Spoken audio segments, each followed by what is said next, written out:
Chers apprentis, j'espère que vous allez bien, que vous prenez soin de vous, de vos proches. Moi, je vais essayer de maintenir le lien pédagogique entre le CFA et vous pendant cette période difficile. Je vais vous faire une vidéo pour se faire plaisir, on en a bien le droit, qui n'est pas dans le référentiel. Le thème de cette vidéo, ça sera donc le démarrage d'un levain naturel.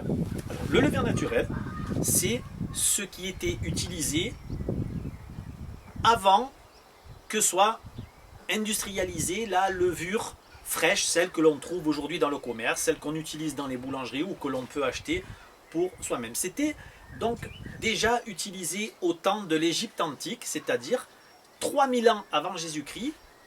Et ces levures, elles sont sauvages, elles se trouvent sur la peau des fruits. D'ailleurs, les Égyptiens, lorsqu'ils utilisaient cette fermentation pour faire lever leur pain, ils utilisaient des dattes, c'est-à-dire les fruits qu'ils trouvaient sur leur territoire.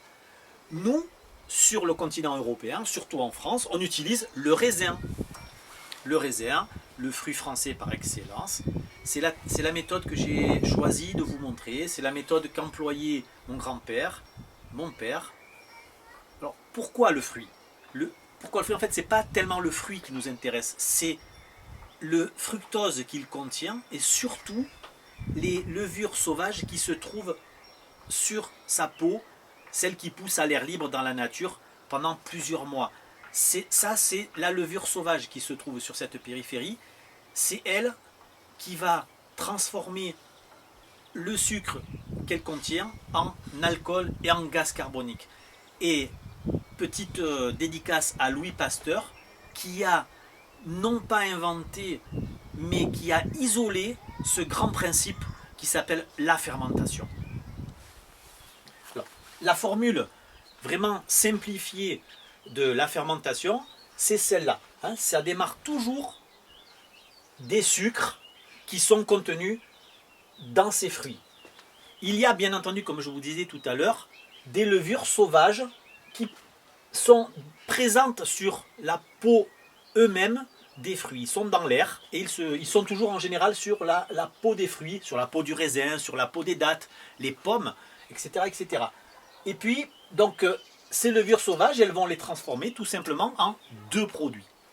De l'alcool et du CO2 qui est du gaz carbonique. J'ai fait cette flèche, pour ceux qui ne savent pas, ça veut dire que le gaz carbonique, il va s'échapper. Ok? Voilà. C'est exactement la même chose qu'utilisent les vignerons. C'est-à-dire qu'eux, ils utilisent comme sucre sur les fruits du raisin. Les levures sauvages qui sont sur cette peau, d'ailleurs les vignerons ne lavent pas le raisin lorsqu'ils font les vendanges, ils l'écrasent tel quel, et les levures sauvages qui sont donc présentes dans cette, on va dire, dans cette bouillie, quoi, vont commencer à dégrader le sucre des fruits en alcool et en CO2. Par contre, eux, ce qui les intéresse pour leur produit final, qui est le vin, eux, c'est l'alcool. Nous, les boulangers, on va se servir des deux produits, mais surtout du gaz carbonique. C'est-à-dire que nous allons utiliser, donc les sucres et le fruit qu'utilise le boulanger, eh bien c'est le blé, le grain de blé qui pousse à l'air libre pendant plus de 6 mois avant d'être moissonné, d'être récolté. Le blé aussi, on le lave, mais pas beaucoup, de façon à garder ces levures sauvages pour transformer ces sucres, qui, vous le savez, c'est de l'amidon surtout, en alcool, qui va donner le goût au pain, et ce fameux gaz carbonique qui va s'échapper, mais puisqu'il sera prisonnier du gluten, il va faire gonfler la pâte. Voilà tout le principe de la fermentation ramené dans la pâte. Comme nous sommes en hiver et qu'on ne trouve pas de raisin frais sur les marchés, j'ai pris du raisin sec, bio. Pourquoi bio? Parce qu'il faut que la peau, comme je vous disais tout à l'heure, soit sans pesticides et contienne ces fameuses levures sauvages pour le démarrage de la fermentation.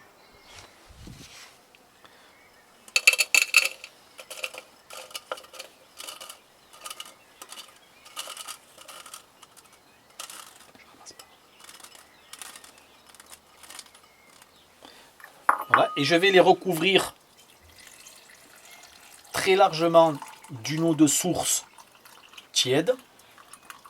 Voilà. De façon à ce qu'ils reprennent leur état initial.